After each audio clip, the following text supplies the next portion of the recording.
When it comes to engraving machines, they've come a long way when it comes to cost.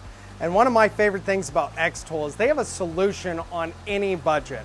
Right here is the F1 engraving machine with the corresponding air purifier and rotary attachment.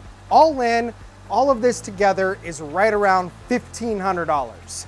Now, if you told me 5 years ago I could buy an engraving machine for $1,500 and do drinkware and coasters and journals and notebooks and anything I can kind of get underneath here that's wood, plastic, metal, you would never believe me.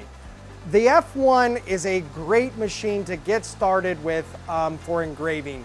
Not only is it cheap and very versatile as far as what all it can engrave, it has a very small footprint. So if you don't have the space, this is a great machine.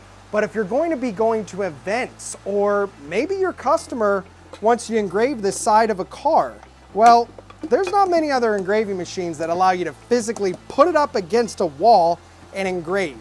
The F1 is a great machine for under $1,500 if you're trying to get started with engraving and you're wanting something that's versatile, small footprint, and you can take to events. Look at the F1 setup from xTool.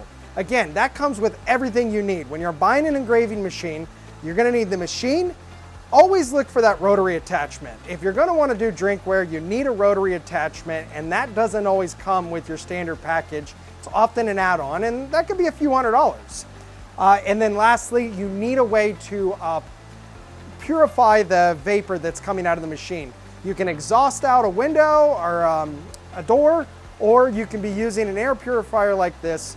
All in, $1,500, one heck of a machine that can do a heck of a lot. If you have any questions on how to get started with engraving, specifically the F1 diode setup, please don't hesitate reaching out to us at printphase.com.